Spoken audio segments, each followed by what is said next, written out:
Rise from your grave. uh, as you see, the next installment comes from. This was submitted once again by. Hold on, F.W. Waller again.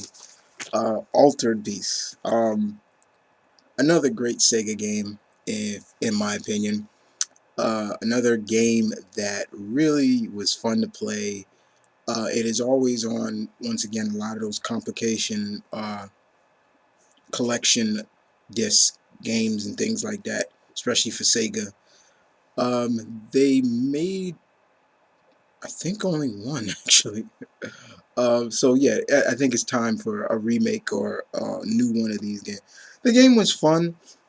Uh, it was always fun because you almost would fight the same guy over and over. You know that guy, welcome to your doom, and then he turned into whatever monster, and then you fight him. The first monster was the funniest to me because he was like this tree, and he would throw his head at you. It was really funny. Um, the character was funny because I think you were brought back to life by Zeus. It does play up Greek mythology, and you would turn into the animals. You would turn into a wolf, a tiger, a bear, uh, uh, a dragon, and you turn back into another wolf, a golden wolf. And every time you turned into one, they play this crazy dun dun dun dun dun dun dun. You know what I'm saying? So, and anytime he got hit, it was ooh, and I'm not gonna yell. So when he dies, I'm not yelling doing that part.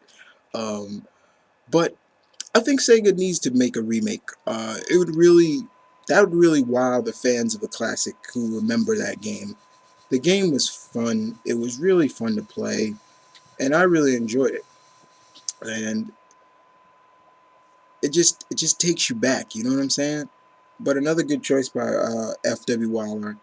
Another good choice. All right, got another one. As you saw, this one was submitted by my good friend Deadpoolzilla. Lady G actually said she thought nobody would submit it, but see, Eliza, somebody submitted it. Tyler put Primal Rage. Primal Rage was a fun game. It was a fighting game about dinosaurs. For God's sakes, you know, in a time when it was all about Mortal Kombat, Street Fighter, Fatal Fury, all those kind of games. We get a game about dinosaurs and big apes, but they weren't just any dinosaurs. They were gods. They represented a god, a sort of virtue or so. Um, Tyler told me his favorite was Armageddon. He was the god of life, if I'm not mistaken. My favorite was Blizzard. Blizzard was the god of good and virtue. They had like fatality moves as well. There was supposed to be a second one, but it never got released. It got canceled. So I think it's about time that, yeah, they bring another one back. The only problem is the fact that I don't know who would own it. That's the thing.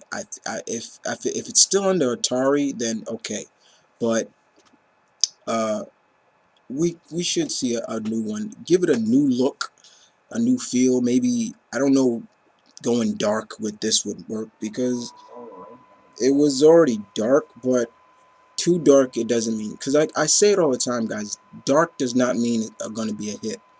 Um, but just give it that next gen feel. Maybe even make it almost an open world fighting game. Like you can move around more across the screen and stuff instead of just the basic fighting game style, just this way, horizontally or something like that.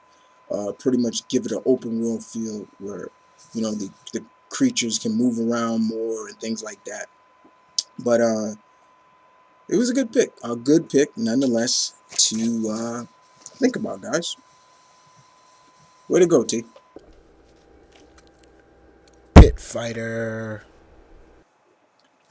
If you don't know anything about this game, guys, you better ask somebody.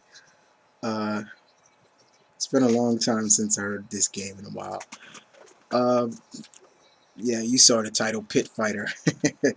This was submitted by Super Spider Saint.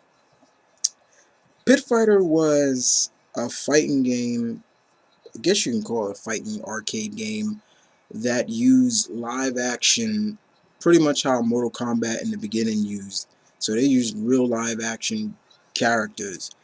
It was a total of 11 characters altogether in the game, but only 3 of them were playable. Uh, you had the ex-football player known as Buzz.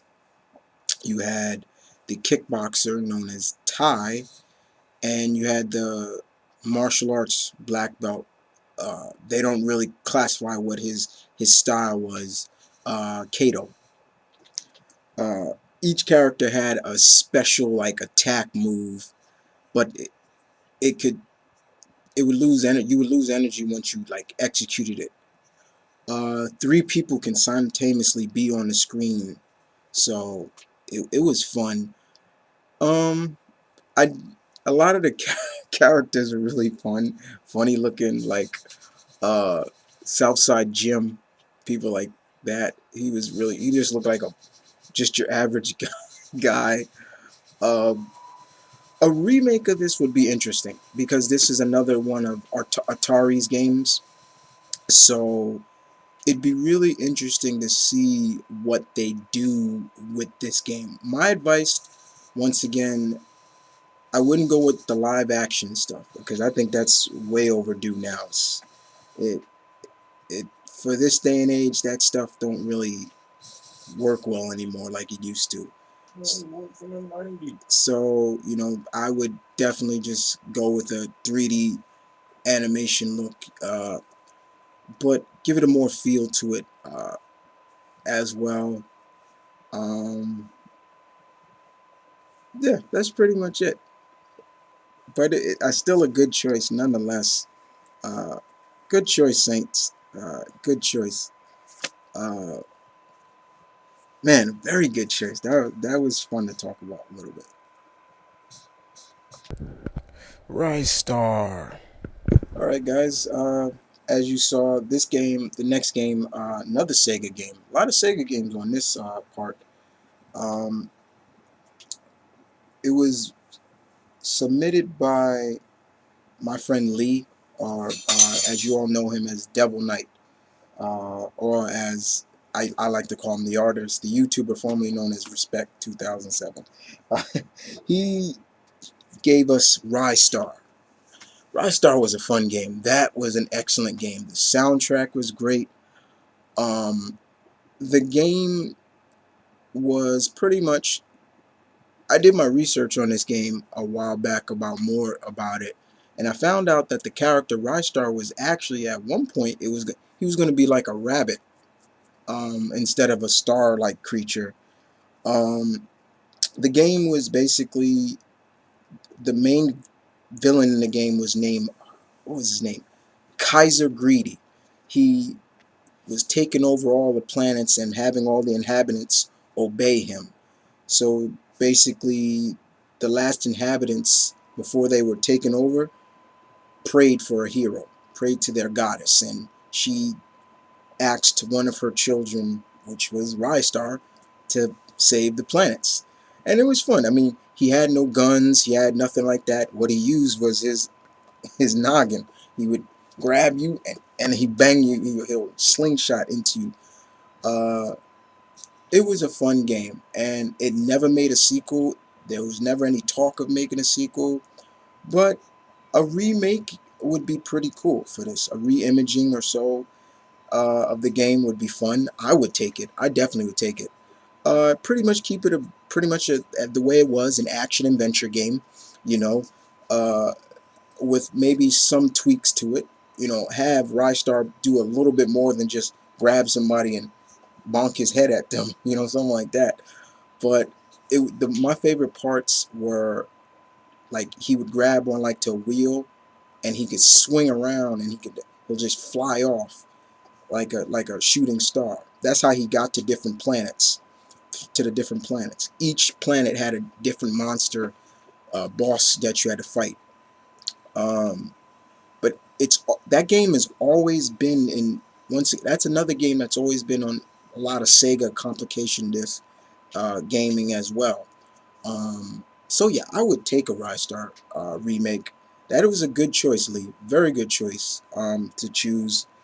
I am a real big Sega fan. I love a lot of Sega games, and back in the days, back in the 90s, I was a Sega fanatic. I had everything Sega. So good choice, Lee. Legend of Zelda.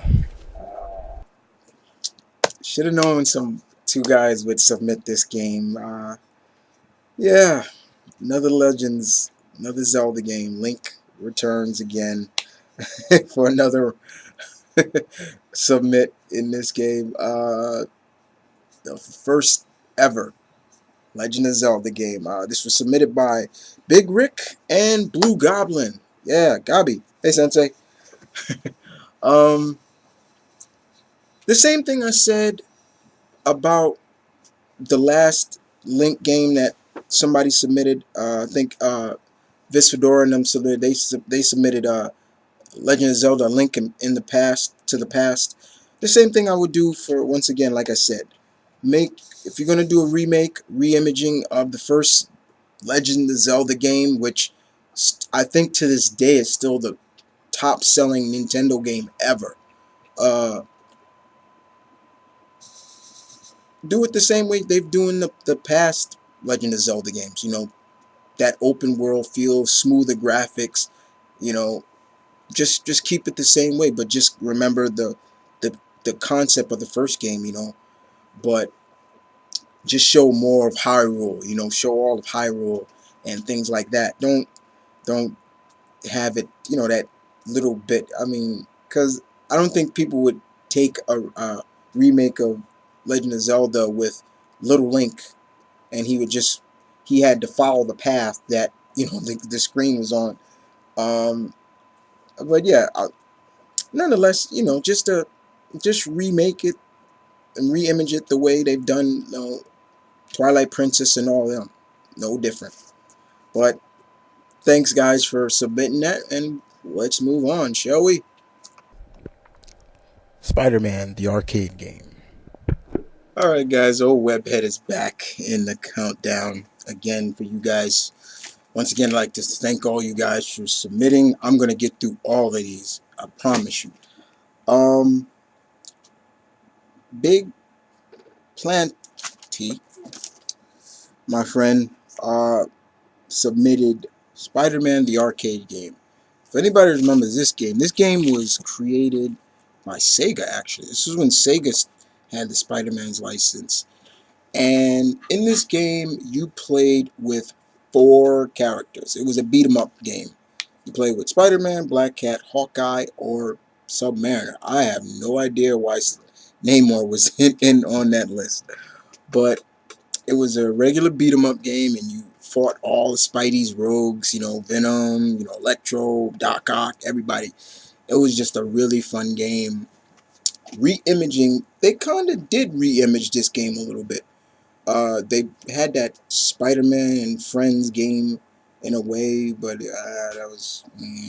But re-imaging this game would be interesting because you could really update the characters, update what they look like, uh, update everything about it, but keep it the beat 'em up game, but also keep um even if they didn't remake it, I would say even bring it to the PlayStation Network or Xbox Live, because we're starting to see a trend now with all these games that fans are demanding.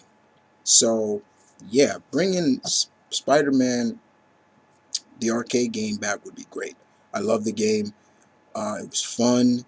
If you can find it, it's rare, but I see it always. People are selling it online and stuff, selling the arcade game, but it's like hugely expensive. But good job, man. Good job indeed.